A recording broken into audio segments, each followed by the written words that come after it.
The vigilance required when you have a child with Dravet is constant, always on edge. It affects him beyond just seizures. It affects every part of his daily life.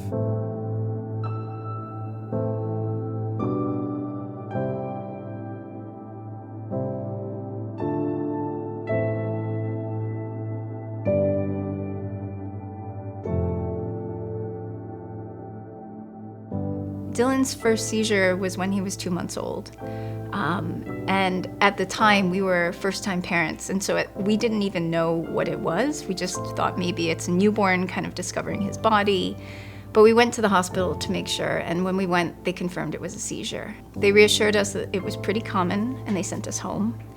And then as the days and the weeks progressed, the seizure frequency persisted to the point where we put him on medication. At that point, honestly, for the first year of his life, we were just trying to protect him. His seizures were relatively controlled. He was hitting his milestones, so we felt like we were safe. The big turning point for us as a family and for Dillon was on Christmas Day, so his first Christmas. He had a seizure that, unlike other times, it didn't stop with the first shot. It didn't stop with the second emergency shot. And so we rushed him to the hospital, and he ended up seizing for 2 hours, to the point where they actually had to put him into a medically induced coma. When we kind of recovered as a family from that event, we got him genetically tested, and the diagnosis of Dravet came back. There was a moment where it felt like there was a relief because we could put a name to what he was experiencing and his symptoms and the seizures. But as you know, we quickly learned, and I think most Dravet families learn, that doesn't mark the end of your experience, it kind of marks the beginning. And so ever since that diagnosis that kicked off the journey for us as a family and for Dillon. It affects him beyond just seizures. It affects every part of his daily life. We noticed that around 1, he was missing some of his key milestones, in particular walking. He didn't take his first steps independently until he was 2, and a lot of that was due to therapy and using a walker. And the key thing that we noticed the most was his speech. And after the status event at Christmas, it felt as if he'd been reset, and a lot of the babbling and the normal speech patterns were lost.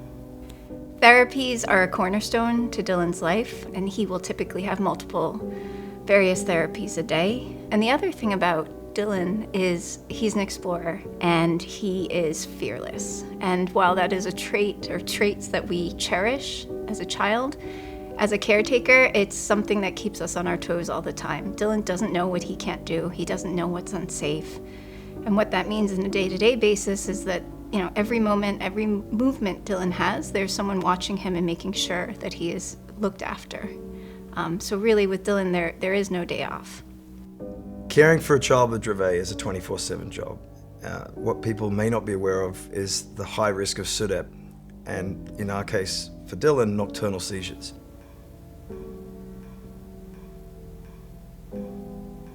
One of us sleeps with him every night because he has multiple seizures. That means that person goes to sleep on edge, knowing that at 1 in the morning, 3 in the morning, 5 in the morning, he could have a large seizure that requires a rescue medicine. You wake up the next day, you're frazzled, you're really tired, and then your day begins. The hardest part of the journey, I think we can both agree, is just living in fear.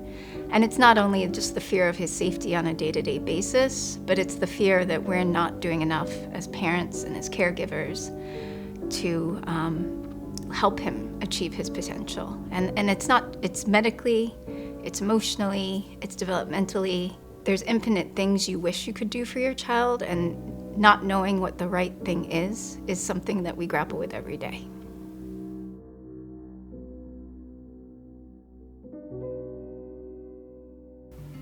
For us, DSF means so much. I mean, it means hope, it means community, it means research and a potential cure.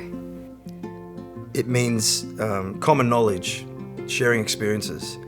When you first get the diagnosis, it's a piece of paper with a genetic result. There's very little after that. And being connected with other families that have gone through that initial shock, and then learning that there is a community of people that have the same situation, that was a big deal for us. And we continue to be blown away by how much support is possible through the work of DSF. Thank you, DSF.